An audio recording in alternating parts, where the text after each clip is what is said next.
It's March 16, 2022, and time for The Boffo Show. Join Boffo and his guests, Elon Musk and the Grimace, George the Tipsy Pilot, Ken Schmidt from the official Star Trek Museum, and Internet Meme King Uncle Al. And now, the mayor of the Metaverse, Boffo the Bear.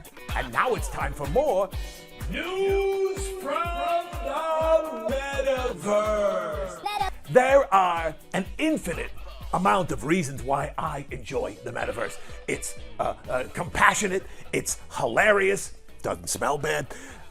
Case in point, just the other day, Elon Musk, who I think is the wizard of the Metaverse, like he's the imperial Booftar, if there were one, of the Metaverse, which as far as I know there isn't, but because it is the Metaverse, who knows?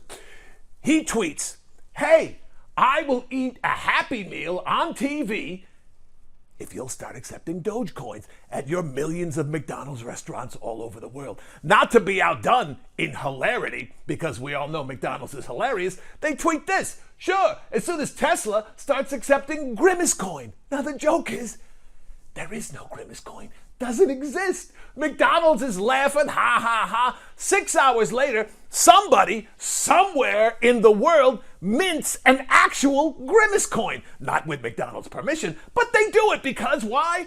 It's the Metaverse. You can do whatever you want. And that person, now it's worth $6 million. A Grimace Coin.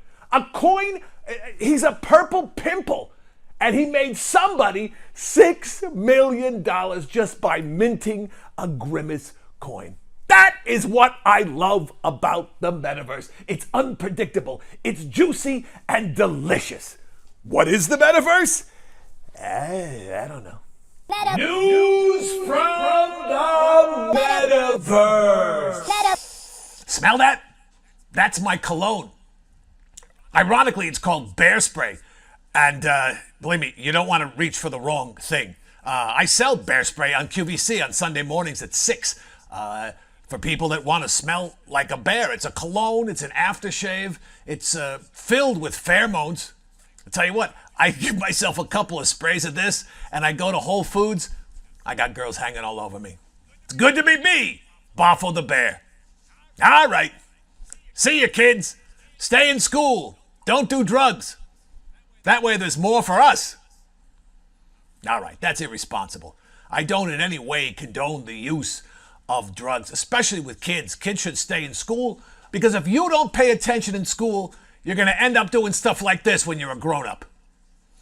Trust me, it's a lot harder than it looks.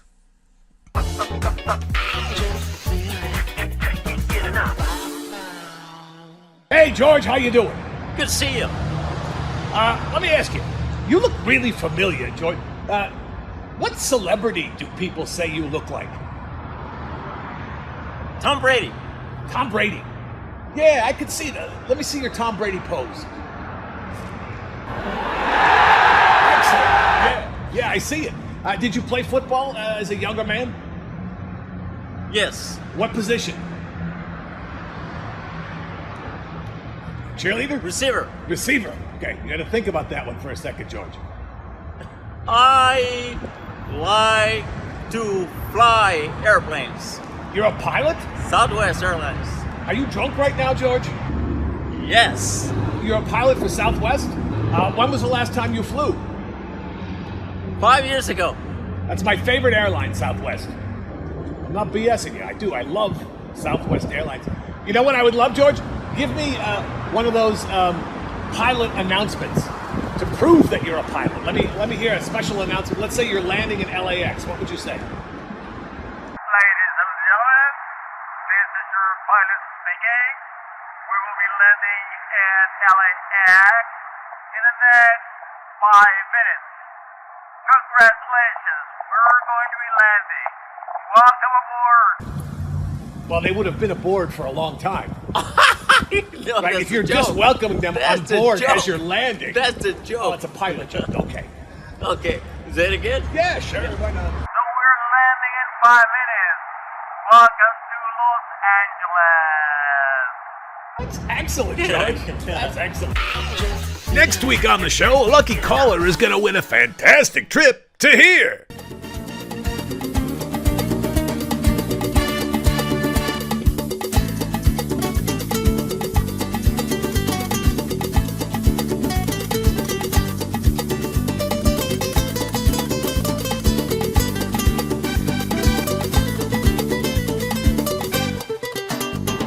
Today we're going to be talking to internet sensation Uncle Al. He's got a very popular YouTube channel on the internet, and he does all kinds of crazy cartoon things. He may be my favorite cartoon character. Let's welcome him to the program. Welcome, Uncle Al. Hey there, how's it going? How you doing today, Boffo? Wait a minute. You're not a... I thought you were a cartoon. You're a human. Sometimes I feel like a cartoon, but unfortunately, I am not. I am not one. Yeah. Oh, all right. Well, I was misunderstood. I thought you were an actual, an animated cat. But I have human friends. Doesn't matter to me. I love everyone.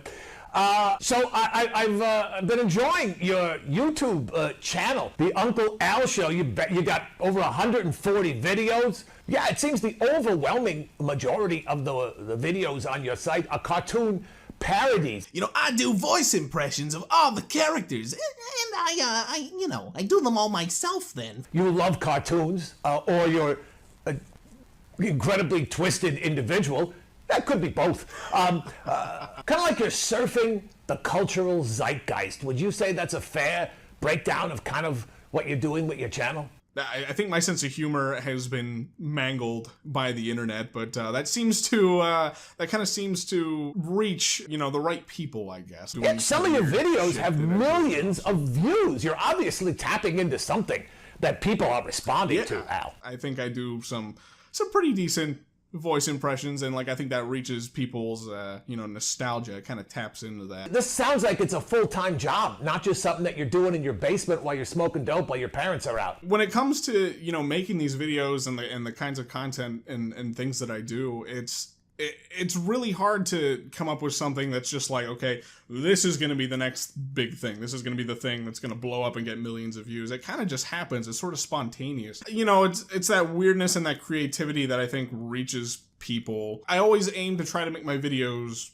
shorter, and I keep them fairly fast-paced, and that makes them very shareable. It's easy to, grab a minute video from something on social media and send it to your friends. Right. And then that, people pass it around. Is this channel your full-time job, Al? Or is this a side job for you? Yeah, it's, I was able to make it sort of my full-time gig at the end of 2019. It was something I knew that I wanted to do since the end of high school, which was in 2015. And I've been working towards trying to make a stable career for myself on YouTube since then. It wasn't until early 19 that it really took off. I was working as a tire technician and a tire installation guy before the YouTube thing really took off. Everybody needs tires, Al. Yeah, you're right. It's like you go to your parents and you say, oh, I want to do cartoons. And then your dad says, you need a job to fall back on a career. And then you say, all right, I'll do tires. Everyone needs tires. So that's your fallback. You are right on the money. Yeah. You are right on the money. That's pretty much exactly how that conversation went. Yeah, that's good. I'm sure the folks that are watching may have some questions. If you're watching us live right now, you can see our Skype number there at the bottom. Skype in, and you can ask a question of myself or Al before we wrap things up, because I know you've got a huge following, Al. If you don't see anything across the bottom, it means you're watching this on tape and you missed your shot, so you have to do it next time. All right, we got a Skyper. This is Joe from New Jersey. Joe, go ahead. Hey, Boffo. Hey, Al. What's going on? How you doing, Joe? How's it going, Joe? Doing good. Repping the Boffo merch. I love it. Yeah, go to the Boffo store, folks, because you get cool T-shirts like that. The girls love them. They do. This is how I got my date. What's your question, Joe? Oh, it's for Al. Al, Okay. What was your favorite show growing up, and have you parodied it yet? My favorite show? I would probably have to say SpongeBob. That had a huge influence on me and my sense of humor as a kid growing up. Steve Hillenburg, huge inspiration, my animation hero, pretty much, God rest him. I was also a big fan of Jimmy Neutron growing up. That was another big one. Who was your favorite who was your favorite Thanks for your character? call, Joe. Oh, wait, I want to know who your favorite character was on Jimmy Neutron, though. Oh, good question, Joe. Yeah, you have to say, may I ask a follow-up? This is like the press room at the White House. You don't just get to ask a second question, kid. You have to say, may I have a follow-up? So go ahead. May I have a follow-up? You may, Joe.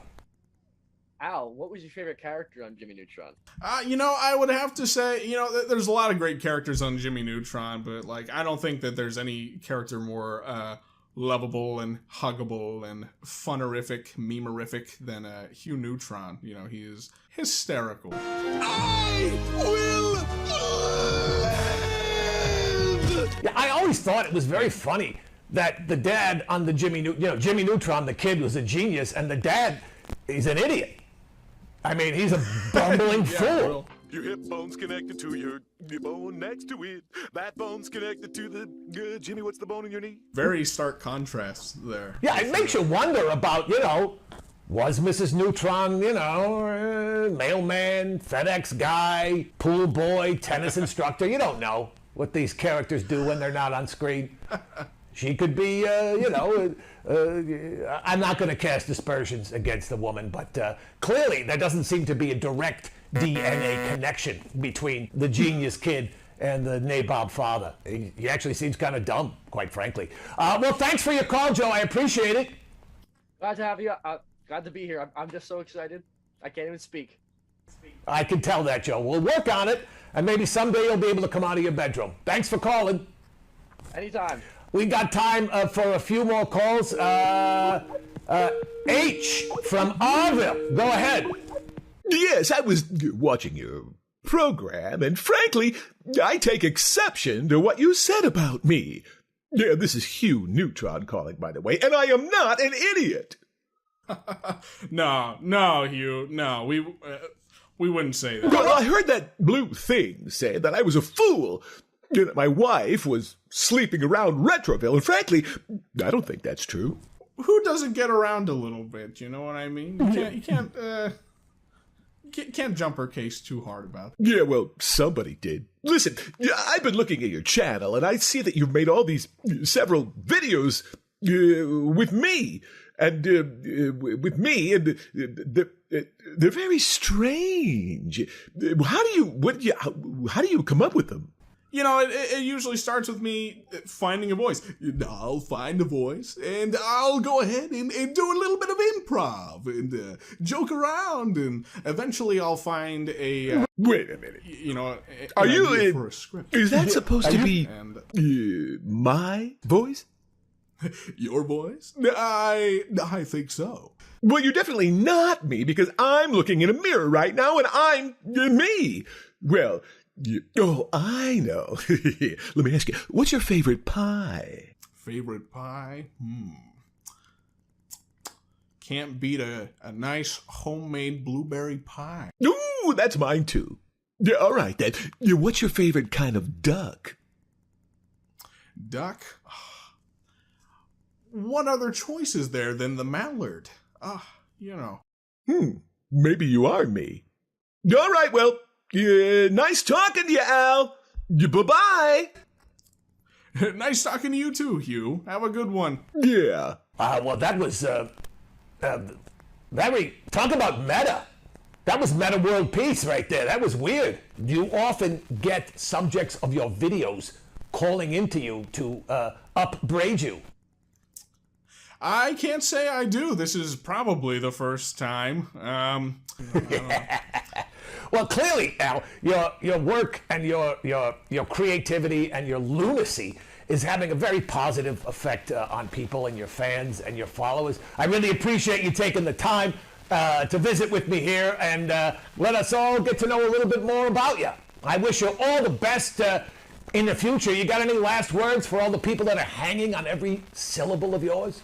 Keep watching. I got some funky stuff on the way.